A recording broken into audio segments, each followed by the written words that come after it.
like people that subscribe to the podcast, they can send in a question. So if something comes up live where we're talking about it, I'll bring it up. If it's something stupid, I won't talk about it. All right, we're getting high tech. I like it. But so what's up, man? How's football been going? That's good. Yeah, just busy. Like you kind of know that.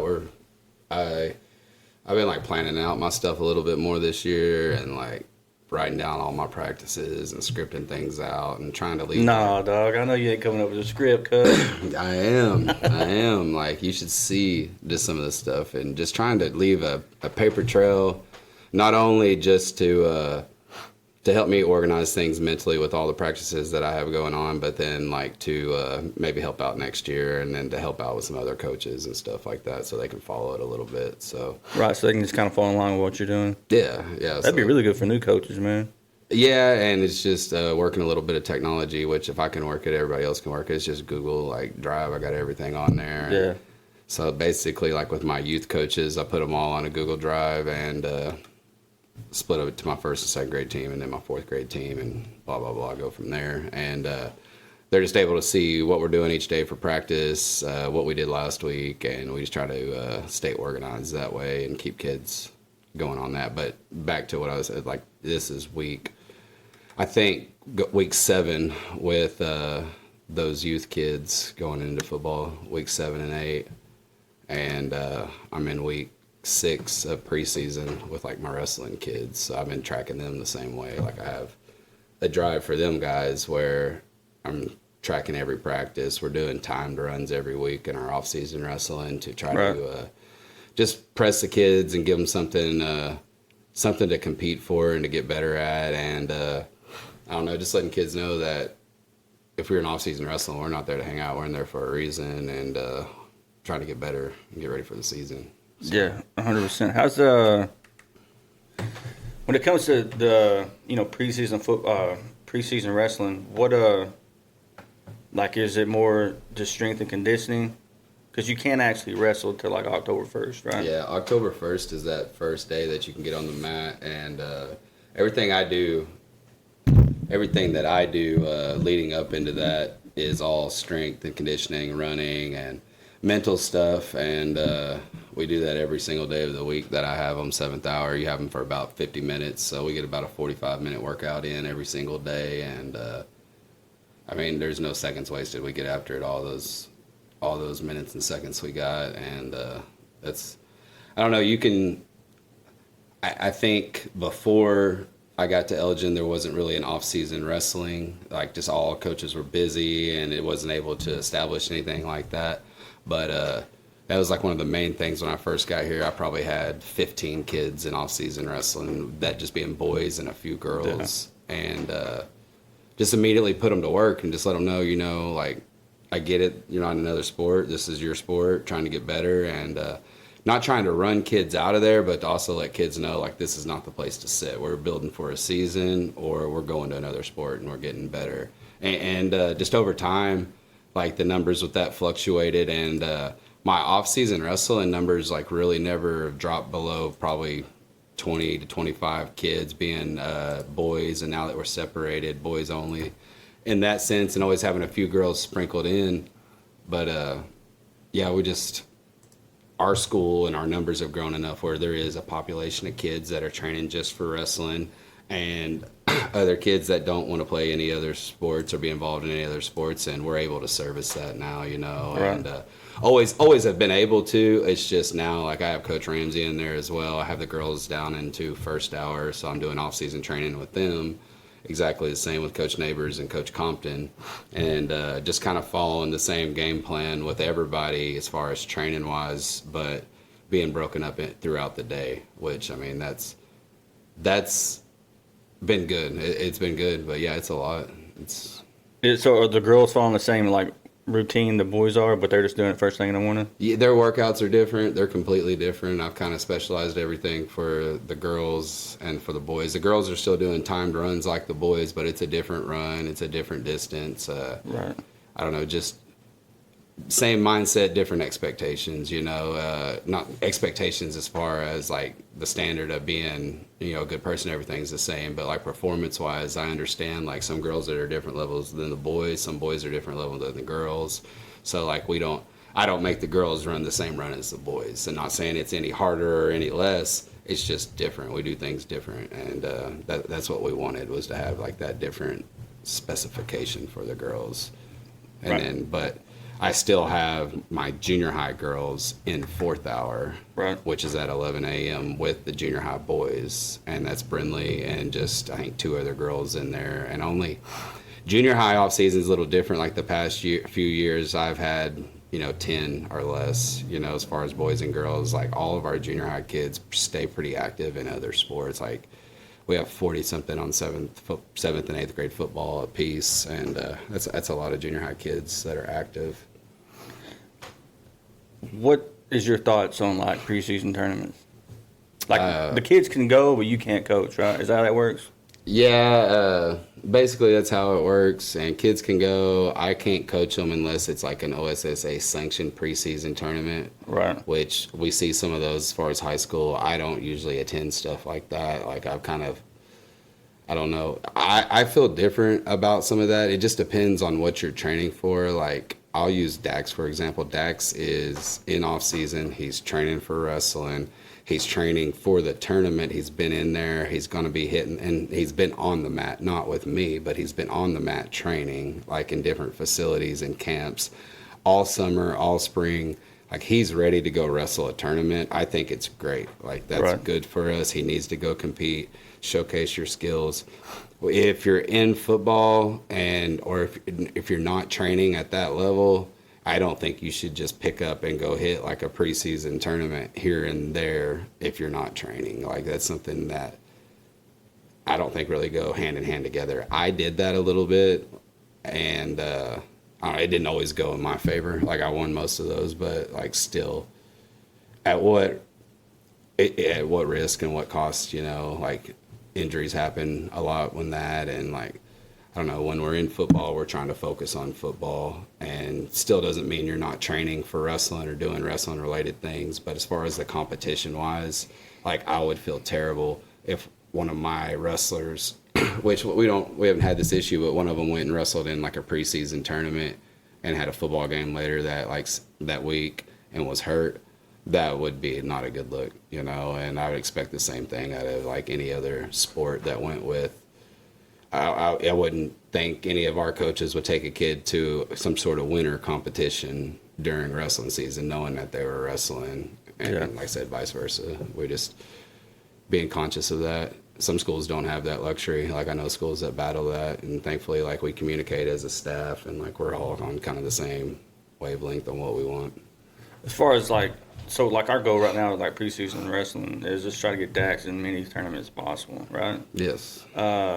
And with that, like, there's a little bit of like, you want to wrestle, but like, you also don't probably want to see 30 matches before December. Like, you want to be careful of that. Like, he's in high school now. Sorry, I wouldn't mean to interrupt you there, but like, No, just you're kind of good. adding on. He's in high school now, so like his goals and expectations, I think, are a little bit different. Like most kids, once they get into that freshman year and they're at the level Dax is, like he's aiming for a state championship this year. He wants to try to go win high school state, be a state placer. Like that's a big deal. So you start planning your season out a little, like you want to get that competition in, but you also want to have a freshness to you come, January, because you're going to grind January and it's going to be really, really hard. Like our month of January schedule wise is one of the toughest in the states, I feel like. And, but everything else, it's like December's not that tough, and then February, like you have the tough competitions in February, but it's spaced out well enough where there's recovery time. Like our January will be like a hard grind time. So like just getting back to the preseason, like I would hate for Dax to have like a grind November into December and be beat up all December, and then come back into action for January, into the hard stuff instead, like gradually have a build up into January. You know what I'm saying? So Yeah. like, I don't know, just picking and choosing. And I know you guys, like, as far as preseason wants to be smart about that, but like there's a level of, I think most athletes figure out how many matches they can wrestle a year and how many, what competition wise they need to be doing compared to training wise, I guess is how it needs to be said. So I guess before the season goes, we got there's the nationals in Des Moines, Iowa, Well, first it's the fall brawl coming up, and that's in a couple weeks. And then there's the Oklahoma Nationals, and that's coming up. That's just, I can't remember the day, but it's the same day as Super 32. That's the Oklahoma Open one? Yeah, Oklahoma Open. So we're going to do that. That's in Carl Albert, correct? Yep. So we'll go to that one, and then there's one, then the one in Des Moines, Iowa. I think it's all. Yeah, and that's like a perfect preseason schedule. You know what I'm Yeah. saying? Like, I think 3 events like that, that's no issues. Like, you go and you get 15 solid 20 matches in before the season. Like, that's good. Like, then we can go build in and you can have a 30 match season, you know, a 40 match season. When you're a year round wrestler, you know, and you're training for wrestling only, like, you can kind of get that in a little bit. And I know towards February, like, you don't see a lot of athletes, especially nowadays, pushing like 50, 60 matches when you get into February, as far as like Oklahoma kids, I don't think, unless they're on that like preseason grind. And then, like, not to mention you get into freestyle and Greco and stuff like that. Like, kids can get 80 matches in a year, 100 matches in a year. That's a lot, like, if you're going a year around. But like, if you're smart about it and space it out, you can get that done. Yeah, then what about, I don't have the schedule offhand. I know you sent it to me, but like November 20, when's our first match of the season? The first thing I have scheduled for anybody right now is Shawnee Duels. I believe it's the 2nd and 3rd of December. Okay. But yeah, just right off the rip, we kind of get into the Shawnee Duels, which is hard for our junior high if we haven't really competed yet. And I can't remember, like, looking at our schedule. Dude, I got a funny story about that place. But like, putting our schedule together, I can't remember if I put something right before it, but like, it would be good. And most of our kids, like, we get out of junior high football right at the end of October, and I can get kids talked into going to open tournaments and youth tournaments and stuff like that, and get some competition together before we run right into the buzzsaw Shawnee Duels.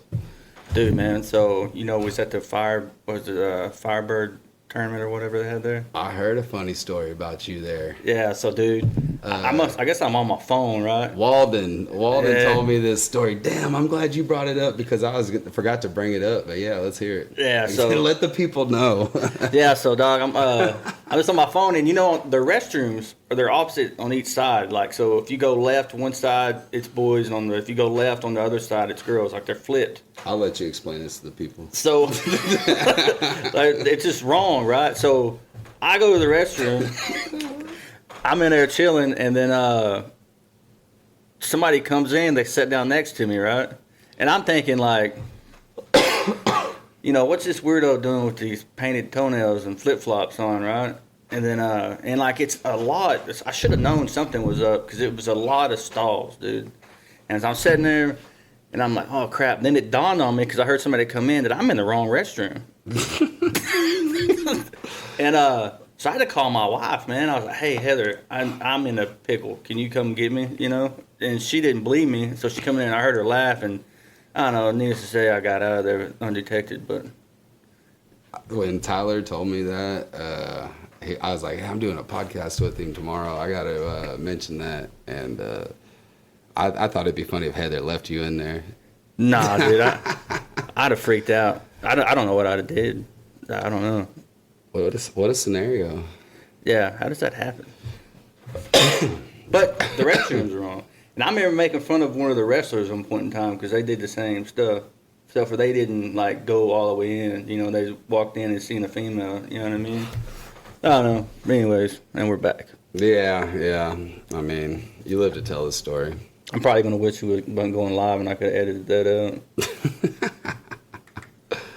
But, where was we at? Preseason wrestling. So when junior high state's right after. When's junior high state? Junior high state is February 6th and 7th, I believe. That's the date. Yeah, okay. Yeah, so that's kind of far out there anyways, but it's not too big of a deal. Yeah, you know, because, like... Because this would be a Dax's last year to be able to attend that. Yep. And then, I don't know. I'm kind of excited for that. If he's healthy. If he's beat up, I'd be like, no, Dax, we're going to sit. We're going to go win high school state instead. Yeah, I mean, if that's that's realistically, like, I feel like the goal. Like, it'd be nice to win junior high state, but also, I mean, we know what we're shooting for. I remember I didn't go to to junior high state my freshman year just because of like some scheduling conflict or something like that. I had some sort of high school event, I can't remember, that tied in with it, and didn't get to go, and got third the 2 years previous. Got third my 7th grade year, third my 8th grade year, didn't go my freshman year, and ended up not being like a huge deal, but I didn't even qualify for state that year as a high school kid. Really? So, yeah. Yeah, I know. It's just I know it's important to him to go. You know, because his boys he looks up to and stuff like that. But at the end of the day, I mean, high school state's the goal. That's the goal. I feel like that's the goal. And that's what we're shooting towards, you know, and just finishing the best we can come, March 1st, I think, is like one of the dates. So, yeah, that season extends a little long for high school or right around that area. I think it might have been last year, it was March 1st, but that's a little long, you know. I remember my college season, like, going till middle of March. That's a long time, too. Like, and we started in October, like actually trying to go and like go to open tournaments in November and stuff like that. Yeah, man. So that's when most colleges have their inter squad matches right around right before Halloween. So Dax, you know, the weight classes, you know, he's thinking about going this year. I guess this is going to apply to any wrestler. It's going to be different for, you know, football players versus non-football players, right? Because we can start focusing on that weight loss now. That way it's not that big of a cut, right? Absolutely. So, you know, Dax, you know, he's probably about 120 right now. So when season starts, where should he be? I mean, depending on the goal, like if realistically, if we can get to 106, I think that's probably the weight. But if we can't, because he's too heavy, you know, maybe 13. Well, no, either like one of what them. he needs to start out with is the first half of the season. We need to be at 106, and we need to certify right before Christmas or be down at 113, you know, and then certify right before Christmas, you know, at 106. And then after that, you know, go to Gary at 106. That's where we've kind of made mistakes with kids, I feel like, a little bit. And last year was different just because, like, everybody's timing, our timing was different on kids. But we went to Gary with everybody up a weight, and we still did pretty good. I think we got like 4th or 5th last year or something like that. And everybody was kind of up a weight, you know, and we just kind of looked back at it and was like, dang, if we were down a weight, things could have been a little bit different there, you know. Like, we might have beat one of those teams and got 3rd or something like that at Gary. And that's a pretty good company to be in, you know, when you're cracking the top 5 at a tournament like that. And we're beating some good out-of-state teams, too. I mean, we beat Allen, Texas, the last 2 years? I don't think Allen was at Gary the past 2 years. It was, who was it? Was Allen there this past? Pretty sure they was, my man. I'm losing my mind either way. I don't know. Allen didn't come last year, I remember, because of they did have ice. They did have a couple kids come though, right? But their parents brought them. Ain't that what it was? Maybe it was something like that. But remember last year's Gary was a little bit wonky because of the weather. Yeah, like Stillwater couldn't come last year, right? Yeah, and things might be a little different if teams like that are there, but also you never know how brackets shake out at Gary. You never ever know. But back to what I was saying is I want our dudes to be down to weight when we go to Gary, and then Carl Albert is important too. Don't get me wrong. We're trying to go there and get our seeds for regionals and stuff like that. But it's not the end of the world if we're up a weight class there. And then something that's new for us this year is the weekend. I talk about our January being a grind. The weekend after Carl Albert, we have Sulphur, a duel right before Carl Albert, I believe, and then we go to Carl Albert. And then the next week, Sulphur again this year? Yeah, at Sulphur. Yeah. Ooh. That's our home schedule is not great this year. We have 2 home duels, I think. I think we have I can't remember the first one, but we have one the first semester, and then we have our district duels here. So we'll have 3 duels in one day here, which will be good and everything. But not a lot of homes, because I had a lot of homes last year. You know, we had a lot of home duels last year, and just wrestling schedule is weird. And but the weekend after Carl Albert, we're going to go to Bixby. They're trying to do a 8-team dual tournament there, and he's telling me every good team from one class, he's going to get 1 good team from each class. So 4, it'd be Bixby, us from 5A, 4A, I'm assuming is a Tuttle or Cushing or somebody good like that. And then 3A, I think Blackwell, he said, was already committed to it.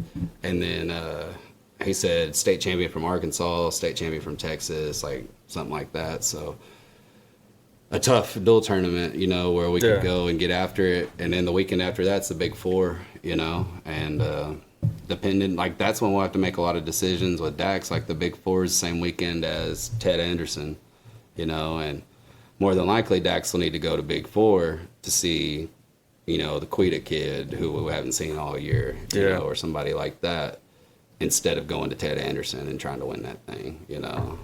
Yeah, I mean, don't get me wrong, it's a good tournament though, but the competition's going to be at the Big Four. Yeah, absolutely, and competition for what's coming up, not only like dual state-wise, regionals and state-wise, you know, so that's why I want to stay in that. I think that's a good one to stay in because we got to see Quita at least once, and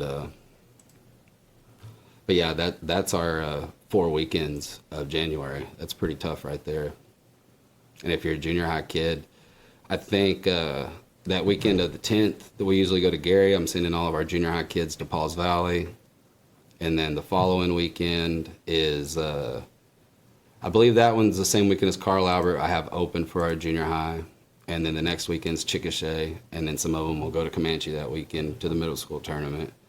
And then the following weekend's Ted Anderson. Following weekend's junior high state, you know. So that's a grind too. Yeah. Remember Dax went through that last year. Yeah.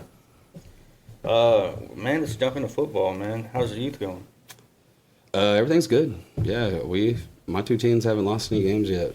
It's pretty awesome. Had some exciting games here lately. Like the 1st and 2nd grade team, like I can't probably say enough about the coaches. They've been really good. Like Tink does a tremendous job with that group, and Tink and RL and Bryson and Jay and Ralph and Mike, they're all awesome. Like those are all the dudes that come out and help out and have been consistent on being there and following like the practice script and doing the way I've kind of structured things, and they help out with the kids, and I get done with them and go to my 4th grade, and I have a great group with them, like Tyler and Justin and James and Mark and Clay, you know, those are like my dudes. And if I forgot somebody for some reason, forgive me, but like just an awesome group of individuals that all help out and volunteer their time and stay consistent. And we played North Rock Creek the first week, and they came to Elgin right after our Dallas game that we went to, and was lightning delayed, and which was cool, you know. Just came back and it got like a couple hours of sleep real quick and jumped back on it. But also like our people were up there to help too. They all went to the game and they all did the same stuff, and everybody pitched in. Like Brian Begley's there being an announcer all day, volunteering his time, being awesome. And I don't know, just a whole group of volunteers and people that helped. And I think my 1st, 2nd grade team got after him real good, and then Waylon's team won on like a last-second touchdown. Waylon threw a touchdown pass. It was incredible. Like one of those moments that you think about, and like you think about the long trip to Dallas and coming back and setting up all day and orchestrating everything, and just to have that little moment, you know, and having like Coach Wyatt and Coach Hill sitting in the gator watching the game, following, being attentive, you know, Waylon and all of his teammates noticed stuff like that. And I don't know, that made it all worth it. And those 2 teams getting the wins and the other teams playing well, and like just seeing everybody doing things right. I was proud of like just the one thing I noticed is all of our grade levels, kids can line up and get to the ball and generally know what they're doing. Like coaches aren't out there jerking them around and like putting them where they need to be. And then we went to Chickasha this past weekend, and all of our grade levels just kind of got after them, and it's good. We have a bye week this week. Witten's team, that 1st and 2nd grade team, has got a pickup game in Cache at like 11:30 with their 9U team. So that's just something we're kind of doing and filling in. Our Wichita Valley League had to drop late, so North Rock Creek was a fill-in, and just kind of picking up games here and there during our bye week. We almost had one set for Waylon's team, and that ended up not working out. And then after that, we host again. Blanchard comes here, and that's really like when a lot of our grade levels will see their first like test. Blanchard does a good job running their program, and we'll see there. And then we'll go to Weatherford, And then Tuttle will come to us, and Anadarko will come to us, and that kind of wraps out our youth season. But yeah, everybody's rolling. So, backing up a little bit, what do you think about the Dallas game? The Dallas game, all of us coaches were watching it in the office because we were up there working, and Jack Baker, being the biggest hater in the world, the fakest Eagles fan I ever seen in my life. We weren't even playing the Eagles, all right? Weren't even playing the Eagles, but still, it was comical because, you know, we're all Cowboys fans, me, Adam, Chalmer, you know, everybody in there. And we've lived with just being a Cowboys fan, you know that, and it's tough. And Chalmer was running his mouth after we kicked that field goal, or after we went ahead, and then they threw that long touchdown. And I mean, Coach Baker's sprinting across the room, was laughing, was giggling, and it was comical to say the least. But I'm glad the Cowboys pulled it off. Oh yeah, definitely. Because we never would have heard the end of it. We're already not hearing the end of it because he just enjoyed. Because he's like, wouldn't it be funny if they threw a long touchdown pass right here? And then on cue, boom. I was like, oh, man, stop it. I told him, I said, you out of all people should be offended by terrible defense. Like, come on now. Yeah, come on, Bake. So moving forward, we got struggles. We got Newcastle this week, huh? Yeah, Newcastle this week. I watched their game, man, against Blanchard. I mean, they're pretty good. I mean, everybody around the office taking it just as serious as I've ever seen them take any other game. But, like, they also know, like, this is a test. They're good, and we'll be prepared for them. We've been preparing the past 2 weeks. Like, we didn't waste any time with the bye week. And I know everybody was working there and doing what they're supposed to and treating things like they're important because they are, you know. And everybody will be ready to go, I feel like. Yeah. The only thing, how's the middle school? Good. They're last night they just won their third game. They're both 3-0. Seventh grade had a tough coach game, wasn't it? Yeah, 6-0 last night. Scored with like 35 seconds left. We did game-winning drive. Like Bentley Morrison took it on a long one, probably like 60, and then took another one down about another 20, and then Rico ended up punching it in there at the end behind the big dudes, and just a tough, gritty win. They didn't look, I thought, like great at times. Give credit to Duncan, like they're a little better. Like they were better than, you know, we thought they were going to be, just because knowing what we've had the past few years and knowing what our team was, you know, and I don't know, they came out and got after it, had some tough running backs, and had a tough little group, and we were able to gut it out and get a win. I was proud of them. I've had to run that group a lot this year, a lot, just because they're not like a bad group of kids. They're just rowdy boys, you know, and like rowdy boys act up in school, and teachers around Elgin kind of leave it on to the coaches to try to discipline the kids and do things right before they have to take it to another level. And lots of running, lots of extracurriculars down there, and not because we're gassed or anything, but just because we're trying to discipline the kids. And I'm glad that like parents have been on board with that. I know they see us running their kids and bear crawling their kids and doing these things. Like, we're not trying to hurt them or like cause any kind of injuries. Just to be clear. Yeah, and people know that. Like, they're smart about that, and we're just like, what else do you want us to do to them? You know, like we're not going to just say you can't play football. We cut you from the team. We get rid of you. We despise you and stuff like that. We try to correct kids within like the limits and run kids and punish them like that and make them do things that make them think twice before they act out in class, before it gets intervened and they have to go to a detention or in-house or something like that, you know. And I think that's good. That's good discipline within your school. Like, if people are on board with that, and like it's good. Yeah, I mean,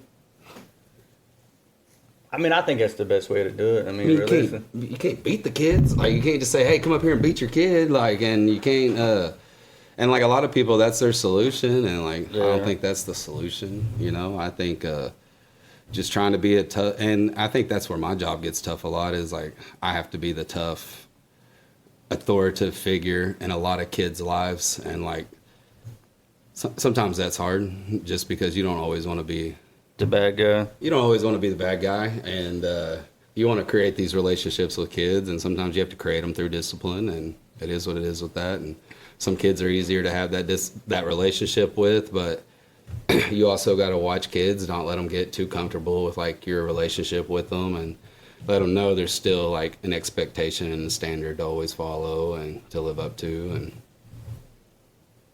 Man, we got to go back. I kind of got out unorganized there. I was going to talk about the Dallas Cowboys and then talk about the Dallas Hillcrest game, and then we went off on a tangent. I'm not sure how that happened, but. Back to Dallas. Yeah, so Dallas Hillcrest. You want to talk about that game a little bit?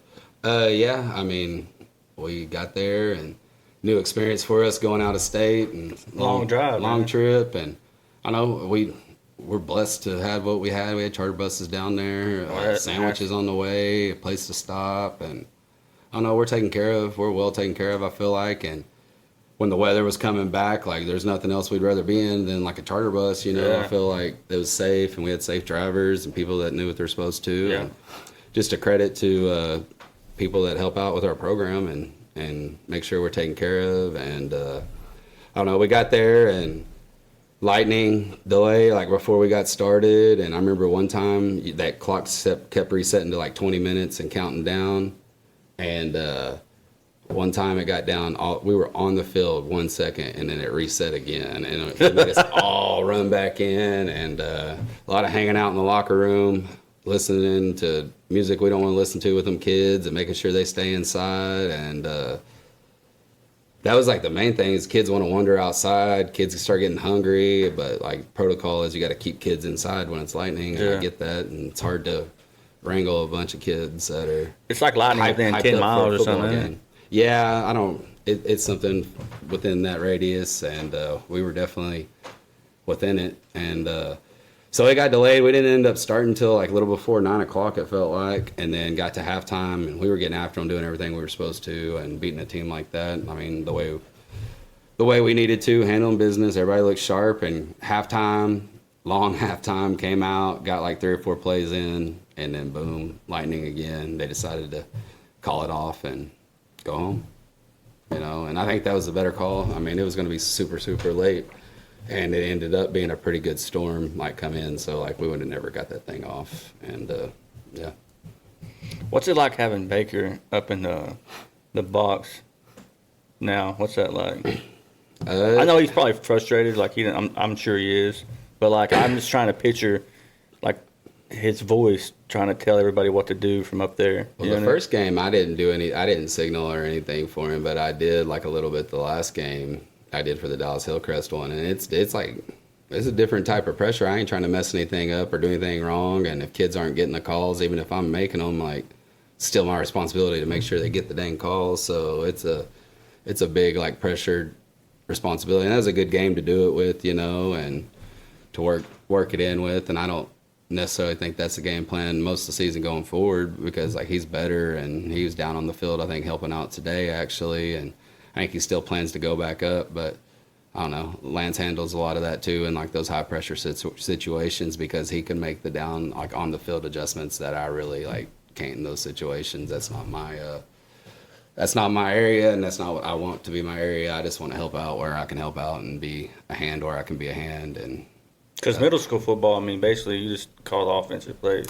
Yeah, and like I've been helping out with the defense a lot here this year too, just because he hasn't been able to help out as much with the middle school. You know, just we want to make sure he's good to go for the high school and all that stuff. And so helping out a lot with that. I've learned more this past year than I've learned ever. You know, and I'm sure Chalmer and Adam and Jack are all tired of me asking questions. And selfishly, a lot of them are for youth. You know, but it all translates. Like I run the same thing in my junior high that they run at the high school, that I run with my youth kids, my first, second, and my fourth grade. Like we call all the things the same, and just I try to stay on the same page as that. And I don't know, people are.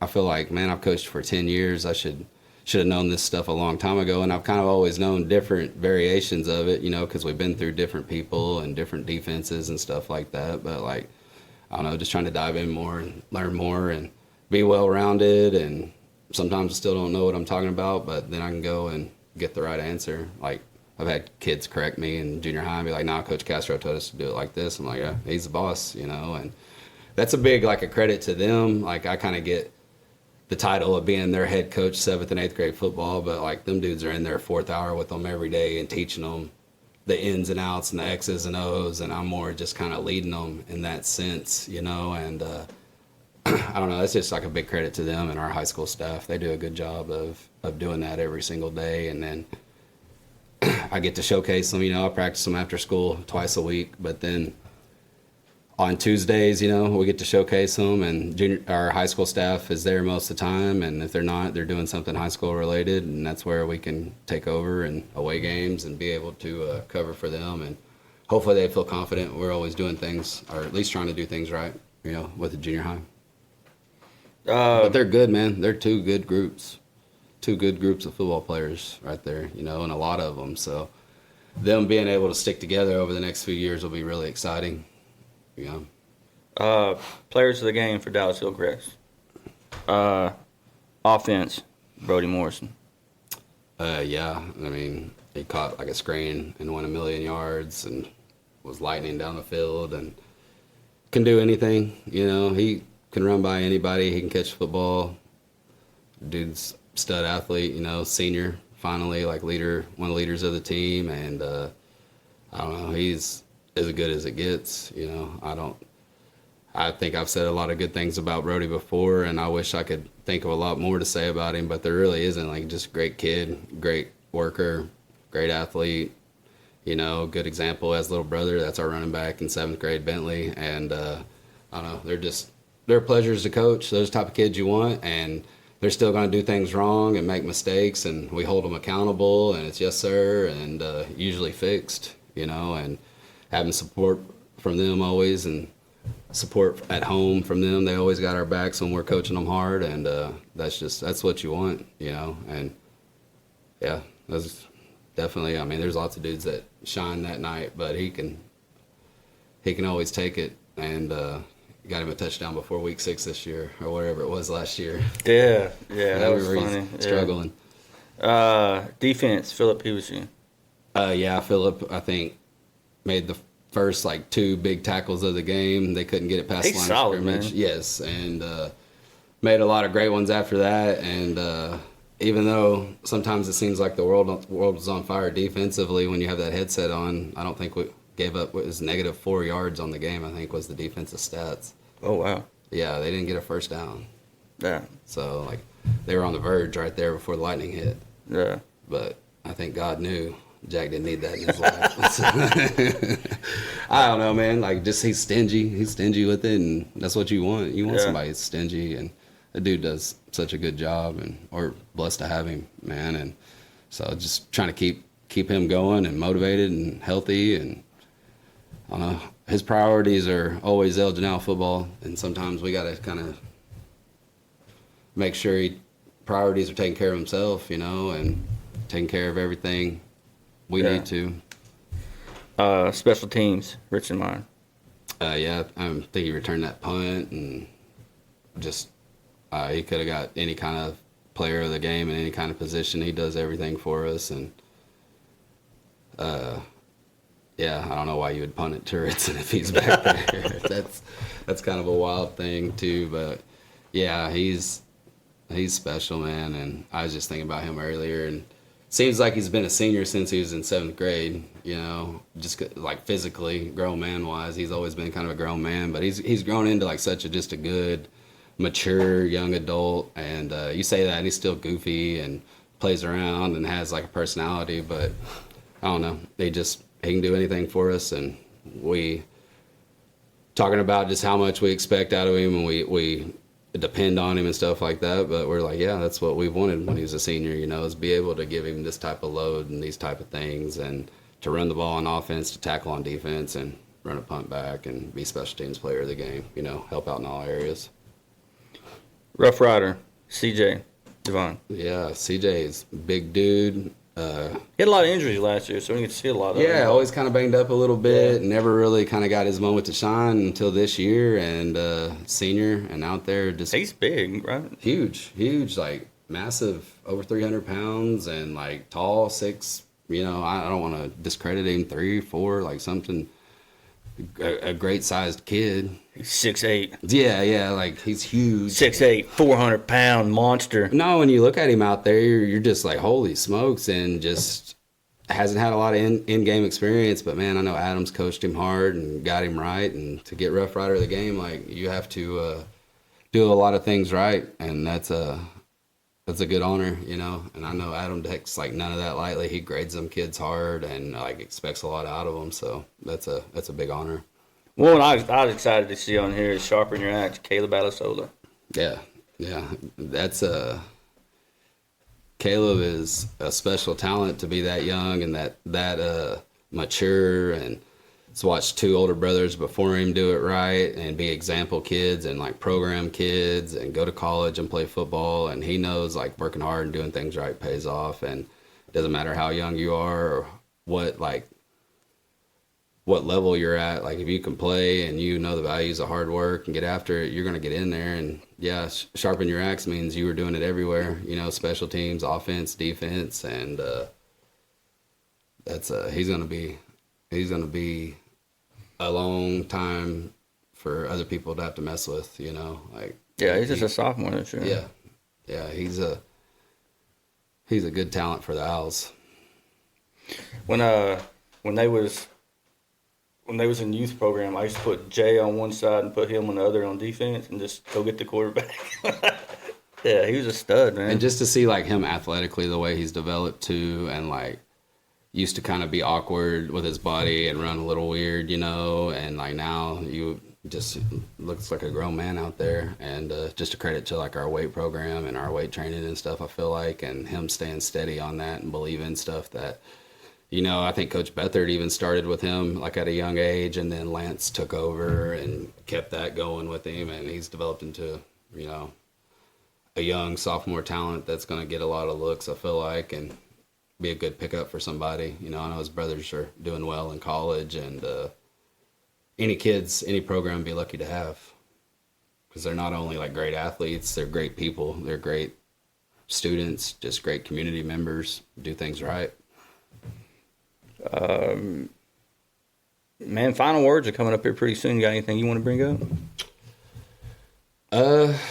No, man, just a big shout out to all of our people that have been helping out, like all my youth coaches, all my new wrestling coaches that have been helping out and just kind of helping me with the daily grind. And I was kind of looking at it last week, and last week was a super busy week, and looking at it all, I ran like 31 practices and had 4 football games through Monday through Saturday, which is good. You know, I was able to reach and get a lot of kids. And even the week before that, like with that, we were able to have Richie come out and talk to all of our kids, you know. And Richie Large, who's pastor at our church at Connections Church in Elgin, and he came out and was able to talk to my 1st and 2nd grade team and my 4th grade team before before their first game of the year.